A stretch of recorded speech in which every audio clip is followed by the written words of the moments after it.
इस तरह के आरोप लगाने से पहले चीजों को ऑथेंटिकेट करना चाहिए। Come, let's stand together. Let's stand together. Let's do it together. Come, do it together. Bharat का डेटा बहुत ही सुदृढ़ कानूनी स्वरूप में है। Digital personal data protection act के तहत है। बहुत सारी चीजें जो भारत के जितने भी सेंसिटिव सेक्टर्स हैं उनके सबके अपने अपने रेगुलेशंस हैं और इस तरह के आरोप लगाने से पहले चीजों को ऑथेंटिकेट करना चाहिए। Come, let's stand together. Let's stand together. Let's do it together. Come, do it together. Sir मंत्री जी आपको लेकर कहीं बाइट दे रहे हैं तो वो कह रहे थे कि आप बिना जो डाटा दे रहे हैं वो कहीं न कहीं बिना तथ्यों के डाटा नहीं, देखिए मेरे पास डेटा है। मैंने कहा कि मैं ऑथेंटिकेट कर दूंगा। डिपार्टमेंट ऑफ जस्टिस फाइल्स हैं एप्स्टीन पे, हरदीप पुरी का नाम उसमें है, अनिल अंबानी का नाम उसमें है। अंबानी का केस अदानी का केस चल रहा है, उसमें समन्स आई है। गवर्नमेंट ऑफ इंडिया ने 18 महीने के लिए रिप्लाई नहीं दिया है। डायरेक्ट प्रेशर है प्राइम मिनिस्टर पे, वो सब जानते हैं। बट मेन बात ये है, देखिए बिना प्रेशर कोई हिंदुस्तान का प्राइम मिनिस्टर ये नहीं कर सकता। जो हुआ है, जो किसानों के साथ हुआ है, डेटा के साथ हुआ है, डिफेंस के साथ हुआ है, एनर्जी सिक्योरिटी के साथ हुआ है, कोई प्रधानमंत्री नहीं कर सकता है। नॉर्मल सिचुएशन वो जब ही करेगा जब किसी ने मतलब चोक लगा रखा है, ग्रिप ले रखी है और चोक लगा रखा है।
Please welcome Arijit Singh.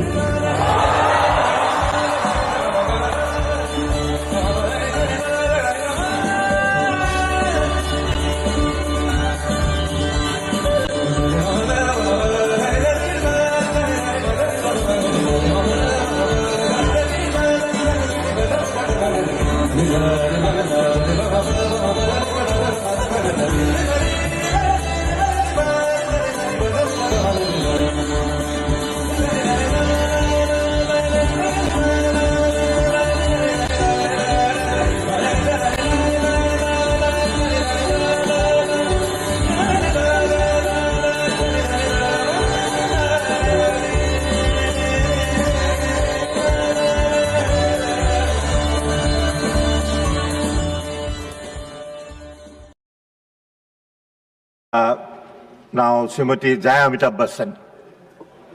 अरे वाह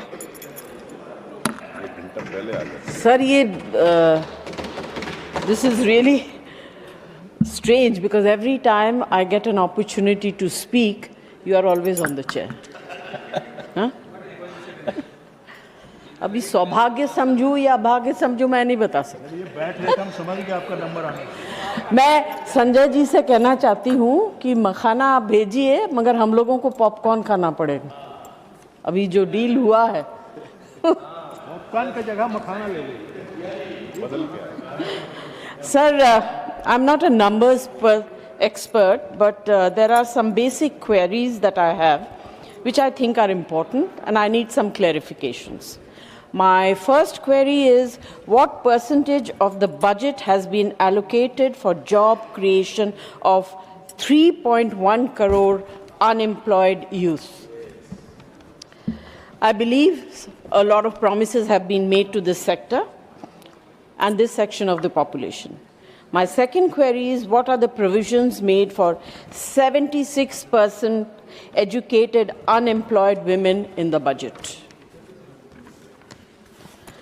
My third query pertains to the field I'm a member of, Indian entertainment industry. This industry is not only one of the largest contributors to the economy, but also has some of the highest taxpayers in the country. Additionally, they are the true cultural ambassadors internationally of the country.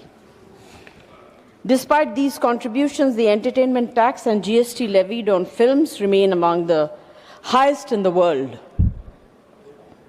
Through you, sir, I'd like to know what provisions have been made in this budget to ease the tax burden on this industry and support its growth. Otherwise, we'll only be watching films and television programs from the rest of the world except India. Because today the industry is in such a bad condition, it is very, very difficult for them to fund a project which can come on OTT or which can come on the cinema theaters. My fourth query, sir, is our senior citizens who are the pillars of this society, surviving on a meager 200 rupees a month for those aged between 60 and 79, and 500 rupees for those over 80. This was under Indira Gandhi National Old Age Pension Scheme. With Budget 2026, keeping allocations frozen, letting inflation silently erode their dignity and security, इस तरह से भारत का विकास तो नहीं होने वाला sir. And this is the second time I'm saying the same thing. Last year I had repeated the same thing and I'm repeating it again, hoping that I will be heard. Thank you.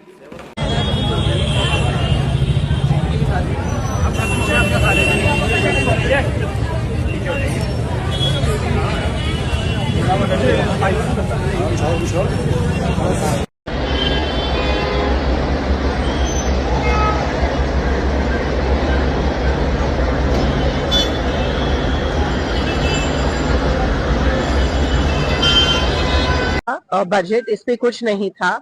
It was just story telling and narrative. जो आम आदमी, जो खेती, जो किसान है, जो labourers है, उनके लिए इस बजट में कुछ नहीं था. ना हाउसिंग के बारे में, जो प्राइम मिनिस्टर आवास योजना, जल जीवन मिशन, इनके बारे में, इनके एलोकेशन के बारे में कुछ मेंशन नहीं था. ये सिटीज के एलोकेशन के बारे में कुछ मेंशन नहीं था. ये जो सर्वसामान्य लोगों से निगृहित चीजें हैं उनके बारे में कुछ मेंशन नहीं था, जबकि वो सिर्फ कॉर्पोरेट लेवल का बजट. 2047 में डेवलप्ड राष्ट्रों के साथ एक होने वाला है. तो मेरा प्रश्न क्या है कि हम नवयुवक इसे हासिल करने के लिए क्या कर सकते हैं? मुझे अच्छा लगा कि मेरे देश के 10th 12th के बच्चों के मन में भी 2047 विकसित भारत का ड्रीम है. ये मेरे लिए बहुत बड़ी खुशी की बात है. आज मुझे अब मजा आएगा. वाह. अगर हमको डेवलप कंट्री बनना है तो हमें अपनी आदतें डेवलप कंट्री के लोगों की होती वैसी बनानी पड़ेगी. हमें थर्ड वर्ल्ड कंट्री की तरह कहीं पर भी कूड़ा कचरा फेंक दिया, कहीं पर थूक दिया, ये नहीं चल सकता. अब छोटी सी चीज है कि भाई हम परिवार में तय करेंगे कि हमारे घर में खाने के बाद कुछ भी जूठा नहीं छोड़ेंगे. बताइए, सब लोग ऐसा करें तो कितना खाना बचेगा, कितना बड़ा फायदा हो. तो एक नागरिक के नाते मैं अगर इन चीजों का जीवन में ठीक से पालन करूं तो मतलब कि मैं विकसित भारत के लिए कंट्रीब्यूट कर रहा हूं. अब जैसे vocal for local.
Swatantryaveer Savarkar को भारत रत्न मिला नहीं मिला, तो भारत रत्न मिला तो उस सम्मान का गौरव बढ़ेगा।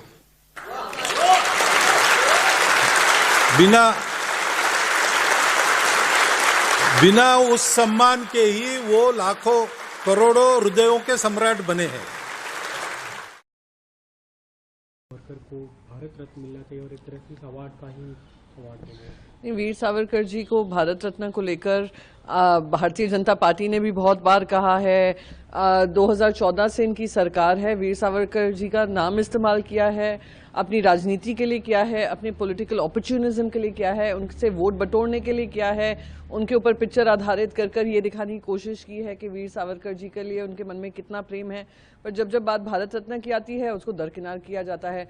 2014-2019 में इनकी सिंगल पार्टी मेजॉरिटी थी, फिर भी उस कार्यकाल में इन्होंने उनको इससे नहीं नवाजा। अब 2024 से मिलीजुली सरकार है, कोई भी ऐसा नहीं है कोई भी पक्ष उनसे कहेगा कि नहीं देना चाहिए, फिर भी अनाउंसमेंट नहीं किया जा रहा है। इनकी कथनी और करनी में यही दिखाई देता है। और सफाई जो अभी आ रही है मोहन भागवत जी से, आरएसएस एक बार कहते आप मदरशिप हैं, आप एक बार कह दीजिए दे दीजिए भारत रत्न, कौन आपको रोक रहा है? पर रोक वो रहा है जहां पे मंशा नहीं है। हमारी पार्टी की हमेशा मांग रही कि उनको भारत रत्न से नवाजा जाना चाहिए। हमारी मांग को हमेशा दरकिनार किया है। अब मोहन भागवत जी फिर से याद करा रहे हैं, तो मैं उम्मीद करती हूँ सिर्फ याद ही नहीं दिलाएंगे, उनसे ये कार्य करवाएंगे भी।